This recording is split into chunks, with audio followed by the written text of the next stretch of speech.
Sebentar. This call is now being recorded. Oke. Selamat malam semuanya. Ya, hari ini kita akan saling mempresentasikan hasil dari apa yang sudah kita kerjakan pada magang atau kegiatan Merdeka Belajar yang sudah kita jalani masing-masing. Yang pertama, langsung saja kepada Nuzla, waktu saya berikan. Baik, Assalamualaikum warahmatullahi wabarakatuh. Saya Nuzlatul Afia, yang saat ini sedang melakukan kegiatan magang di PT Syngenta Indonesia, khususnya di area Poncokusumo Malang. Nah, PT Syngenta sendiri ini merupakan perusahaan yang bergerak di bidang produksi hingga pemasaran produk pestisida. Nah, untuk kegiatan magang ini, fokus tanaman yang dilakukan oleh kelompok kami yaitu tanaman tomat dan cabai. Next.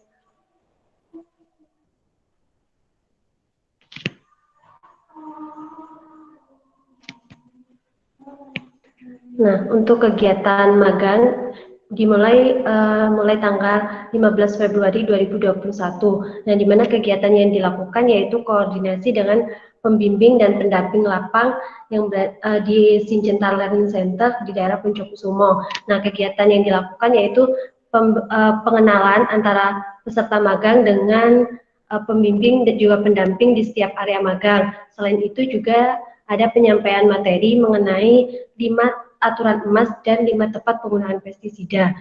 Kemudian hari kedua pada tanggal 16 Februari 2021 dilakukan kegiatan training lapang bersama pendamping lapang dan terdapat penyampaian mengenai pemahaman tentang budidaya tanaman tomat serta pengetahuan produk yang diproduksi oleh PT Syngenta. Nah, pada fokusnya pada produk dengan nama Orondis Opti. Next.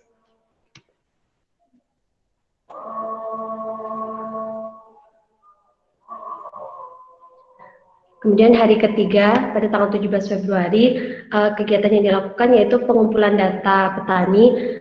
Kami saat tim melakukan kunjungan ke Balai Penyuluhan Pertanian untuk mendapat data tentang ketua kelompok tani. Setelah mendapatkan data mengenai ketua kelompok tani, kami langsung melakukan kunjungan ke rumah ketua kelompok tani yang mana kami mendapat data dari ketua kelompok tani Desa Ngebru dan Desa Ngembang. Kemudian pada tanggal 18 Februari, kami melakukan kunjungan ke lahan petani tomat di Desa Agrusuko, yang mana ini merupakan lahan milik Bapak Sugeng, dan kami direkomendasikan oleh pendamping lapang untuk melakukan demo aplikasi produk kami di lahan tersebut. Next.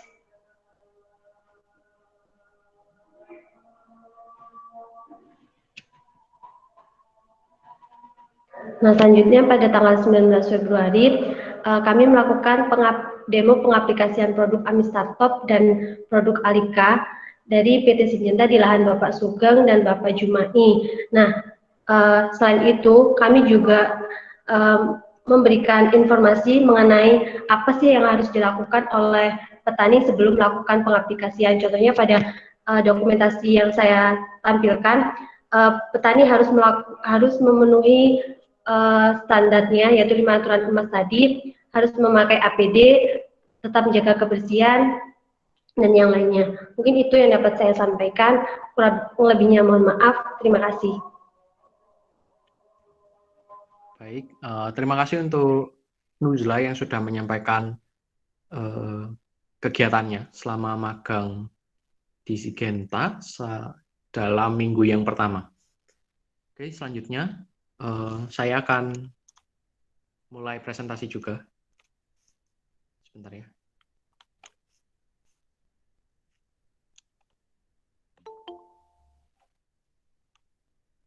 Oke.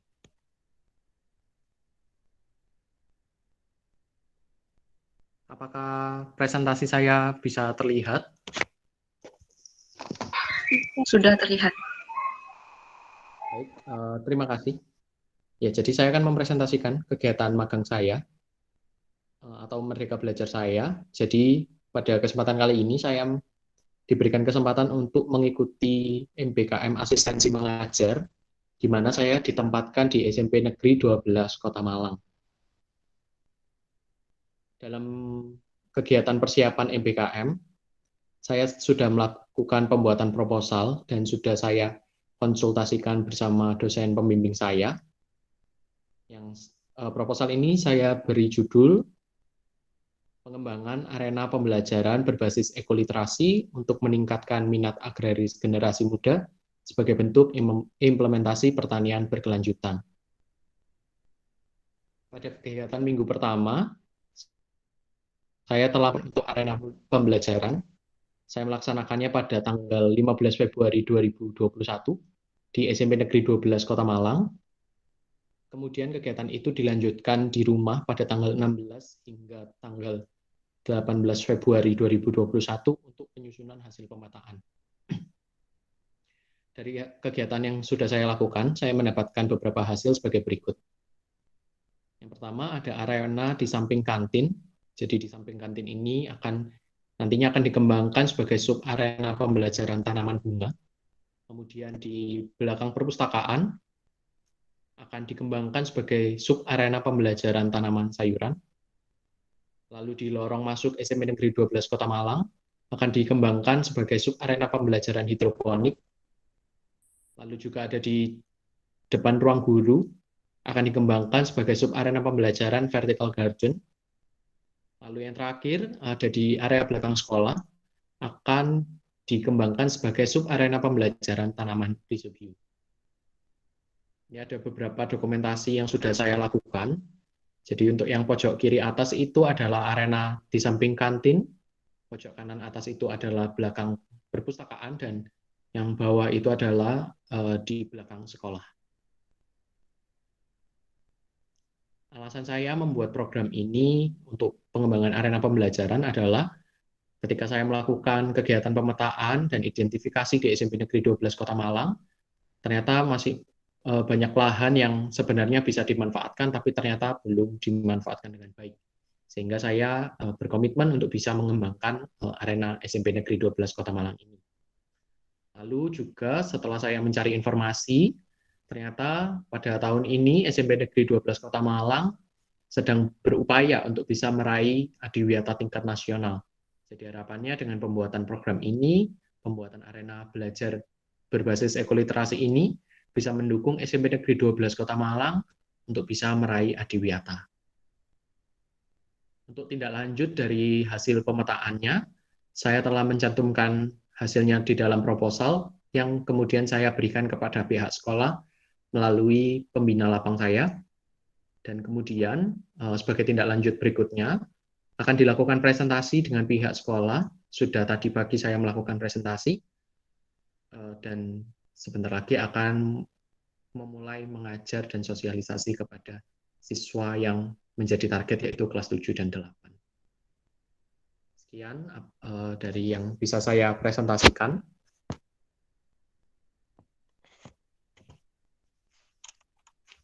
Saya mengucapkan terima kasih dan mohon maaf jika ada perkataan atau kesalahan lainnya. Selanjutnya, untuk yang ketiga, kepada Mamta, saya persilakan untuk bisa mempresentasikan kegiatan magangnya yang sudah dilakukan 1 minggu ke belakang.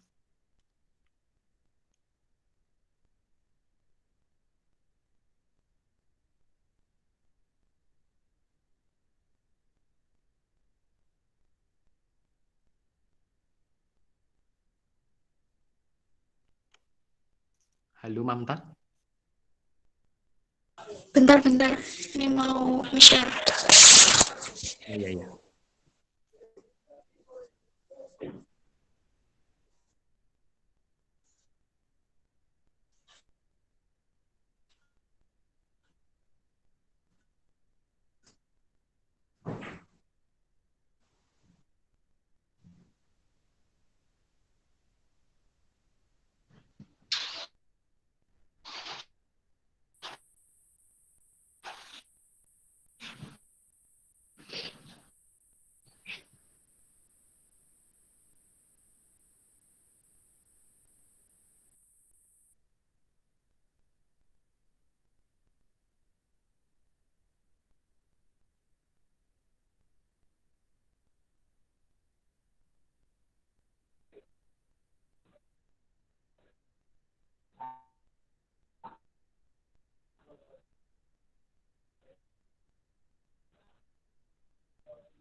Bagaimana, Mamta? Apa bisa dimulai?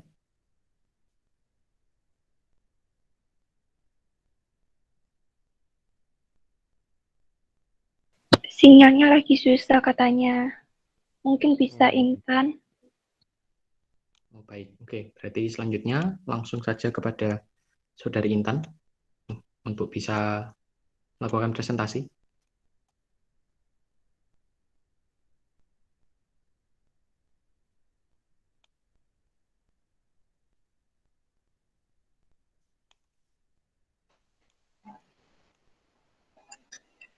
Baik, terima kasih sebelumnya. Apakah presentasi saya sudah terlihat? Terlihat, terlihat. Oke.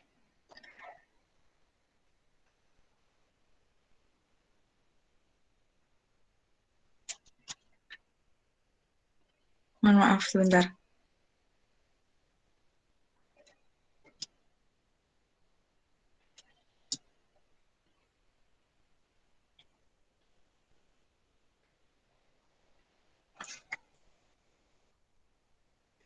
Baik, sebelumnya saya terima kasih atas waktunya. Sebelumnya perkenalkan, nama saya Intan Mega Maharani. Di sini saya akan sedikit menceritakan terkait kegiatan magang saya selama beberapa hari yang lalu. Jadi saya bermitra dengan Yayasan Amati Indonesia, dan saya ditempatkan di salah satu UMKM yang berada di bawah naungan Amati, yaitu adalah Reramban. Jadi Reramban ini memiliki tagline yaitu Unique Approach of Style from Your Nature. Jadi kita tahu bahwa Reramban itu sendiri merupakan salah satu UMKM yang bergerak pada bidang fashion. Tepatnya adalah eco-print fabric. Kenapa namanya eco-print? Karena Reramban sendiri ini menggunakan bahan-bahan alam, yaitu daun-daunan, untuk menciptakan pola pada kain ataupun kulit atau kertas bahkan.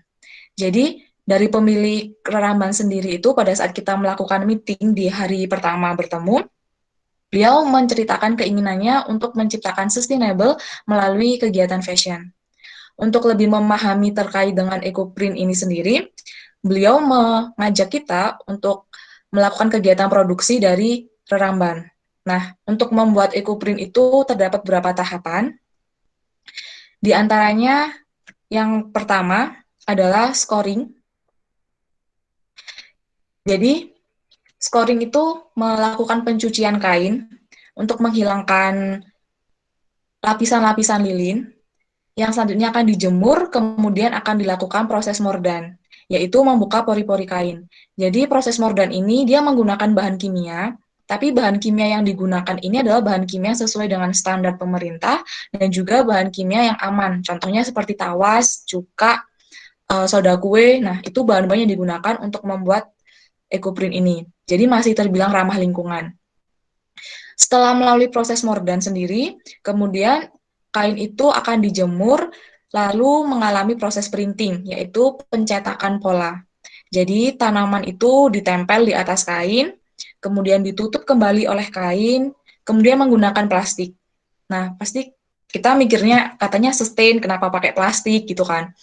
Nah, kita kembali lagi, ini kan sustain. Sustain itu kan nggak harus semuanya dari bahan alam, tapi bisa menggunakan bahan-bahan kayak plastik yang bisa didaur ulang, karena plastik yang digunakan ini pun bisa dipakai berkali-kali. Setelah itu nanti kainnya digulung, kemudian akan mengalami proses steaming atau dikukus, yang nanti akan membantu untuk mengeluarkan zat warna pada daun. Setelah di-printing, kemudian kainnya itu dijemur, kemudian untuk mengawetkan pewarnanya, itu kain dicelup pada larutan garam. Selanjutnya, akan menjadi produk seperti ini. Jadi, Reramban sendiri itu memiliki beberapa produk seperti lembaran kain atau ecoprint fabric, kemudian notebook, sepatu, tas, dan juga beberapa pakaian. Nah, hal-hal tadi itu merupakan hasil dari kegiatan saya.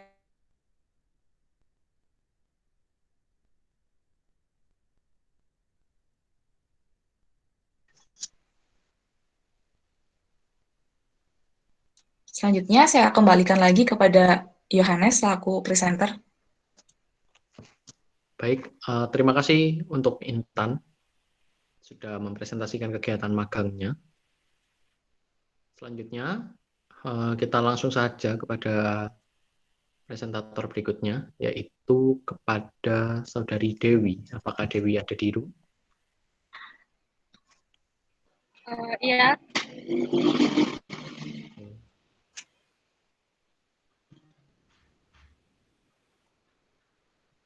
ini Intan masih presenting ya. Oh iya, untuk Intan, minta tolong untuk presentingnya di stop dulu.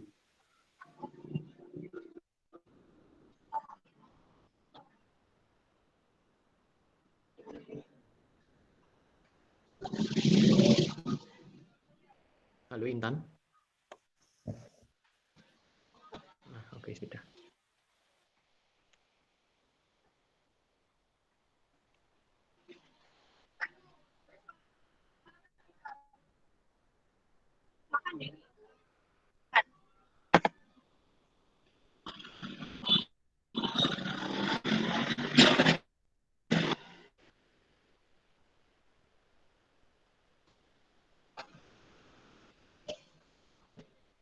Apa udah terlihat jelas, teman-teman? Di device saya belum. Oh ya, ini baru.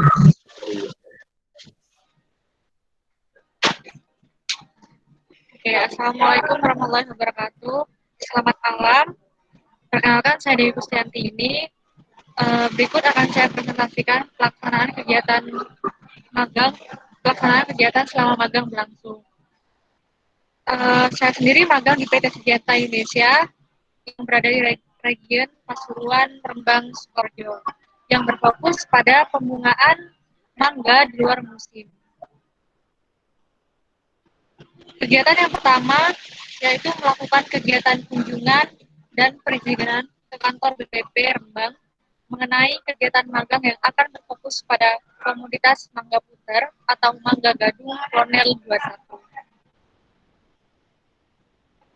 Selanjutnya, pada kegiatan yang kedua, mempelajari 5 tepat dan 5 golden rule dalam pelaksanaan penerapan pengaplikasian pestisida, kemudian melakukan presentasi persiapan acara webinar, kemudian stewardship APD dan teknik pengendaliannya.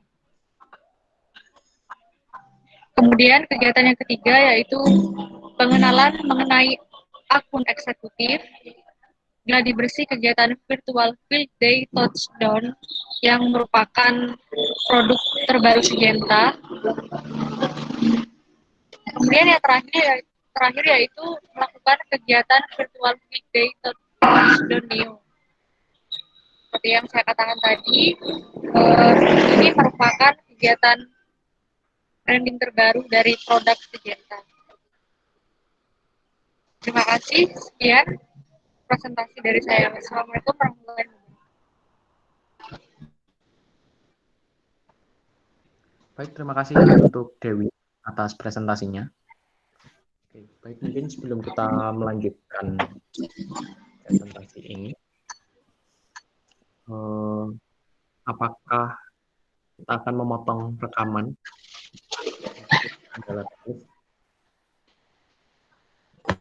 Boleh aja, takutnya nanti nggak kerekam gitu. Oke, sepertinya untuk ini yang mulai rekaman Intan ya? Oke, Intan tidak ada di room. Gimana ini ya?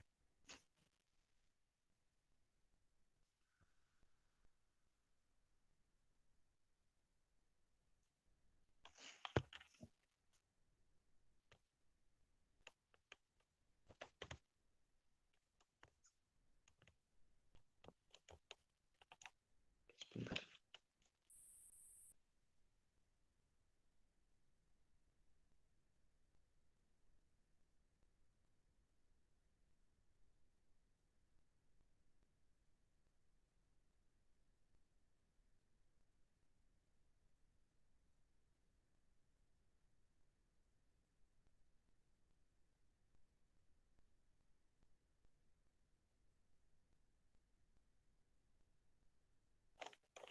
Atau mungkin mau kita coba lanjut saja, mengingat waktu. Oke, kita coba lanjut saja dulu ya. Nanti kalau ada apa-apa kita bisa ulang sepertinya. Sambil kita menunggu kabar dari Intan. Oke, Hikmatul Laili, Putri, bisa.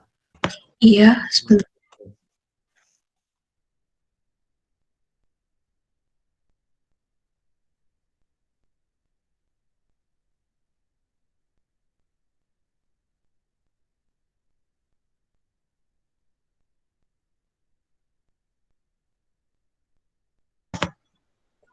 Ya, baik. Terima kasih atas kesempatannya. Apakah presentasi saya sudah terlihat? Terlihat. Baik, di sini saya akan mempresentasikan tentang kegiatan magang yang saya lakukan di PT Sigenta. Untuk wilayahnya sendiri, saya berada di wilayah Mojokerto. Perkenalkan, nama saya Hikmatul Laili Putri Handika. Untuk kegiatan di hari pertama, pada tanggal 15 Februari terdapat 3 kegiatan. Yang pertama yaitu penjelasan kegiatan magang. Yang kedua ada koordinasi dengan pembimbing lapangan. Kemudian yang terakhir penyusunan timeline magang.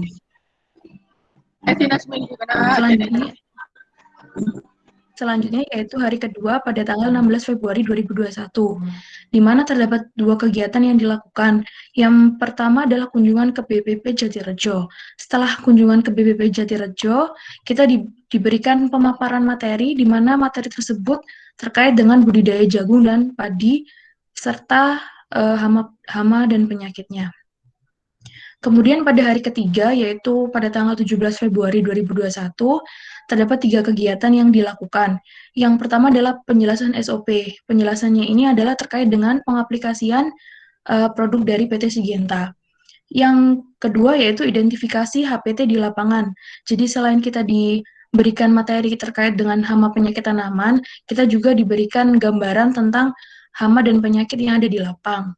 Kemudian yang terakhir adalah survei wilayah magang. Untuk survei wilayah magang, kami dibagi menjadi 4 wilayah desa. Yang pertama adalah Desa Bleberan, yang kedua Desa Kumitir, yang ketiga Desa Sumengko, dan yang terakhir adalah Desa Sumberjati. Pada hari keempat, pada tanggal 18 Februari 2021, kami melakukan 2 kegiatan. Yang pertama adalah survei hasil pengaplikasian. Jadi lahan yang telah diaplikasikan, kita akan melihat secara langsung bagaimana perbedaan dari lahan yang tidak memakai produk dari PT Sigenta. Yang kedua adalah pengenalan fase tanaman jagung. Selain kita diberikan materi terkait dengan ciri-ciri dari fase tanaman jagung, kami juga diberikan gambaran secara langsung di lapang bagaimana ciri-ciri dari fase tanaman jagung. Untuk hari terakhir atau hari kelima pada tanggal 19 Februari, kami melakukan 2 kegiatan. Yang pertama adalah kunjungan ke petani, di mana nama petaninya adalah Pak Parno. Pak Parno sendiri adalah petani yang telah menggunakan produk Sigenta sejak lama. Kemudian yang kegiatan kedua adalah sharing informasi. Sharing informasi ini dilakukan dengan Bapak Doni selaku agronomis di PT Sigenta. Sekian presentasi dari saya. Mohon maaf apabila ada salah kata. Wassalamualaikum warahmatullahi wabarakatuh. Baik, terima kasih untuk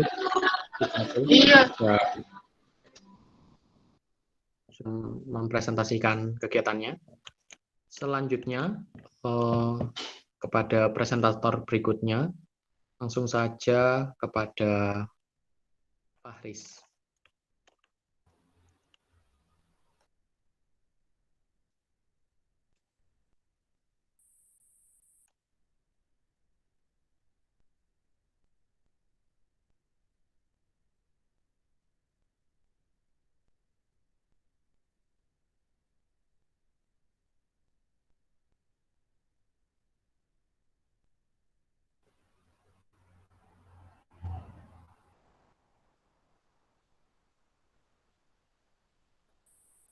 Oke, sebelum Fahris memulai, karena tadi ada kesalahan teknis untuk menghindari kesalahan yang lebih lanjut, mungkin Intan, apakah sudah bisa menghentikan untuk rekamannya dulu, rekaman Meet ini? Iya bisa, sebentar ya. Mohon maaf sebelumnya. Ya, kita hentikan dulu. Nanti kita akan mulai lagi.